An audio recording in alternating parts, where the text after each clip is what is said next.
Olá, meus amores, tudo bem com vocês? Tia Edneia está mais uma vez na telinha de vocês, tá? Porque devido ao coronavírus, né, estamos ainda em isolamento social. E nós, professores, estamos em casa fazendo nossas aulas e enviando para vocês no grupo, tá? Como estamos no mês de junho, e mês de junho comemora-se São João, festa junina, né? Quadrilha. Hoje, a tia trouxe para vocês, crianças, atividade da fogueira, tá?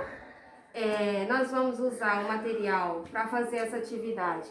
A tinta amarela, para fazer o fogo, a preta ou a marrom para fazer a parte da madeira, e também a tia colocou também uma opção do giz de cera, quem quiser utilizar, viu?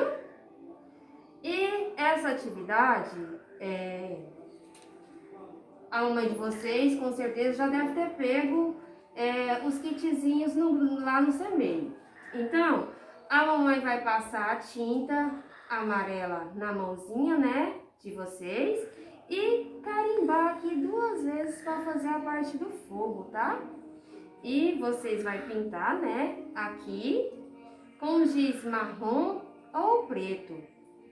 E a atividade vai ficar nesse modelinho aqui, tá?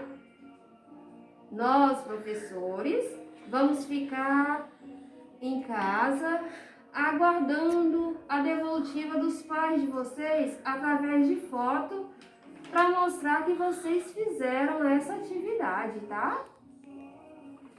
E essa atividade nós trabalhamos a coordenação motora fina, as cores, né?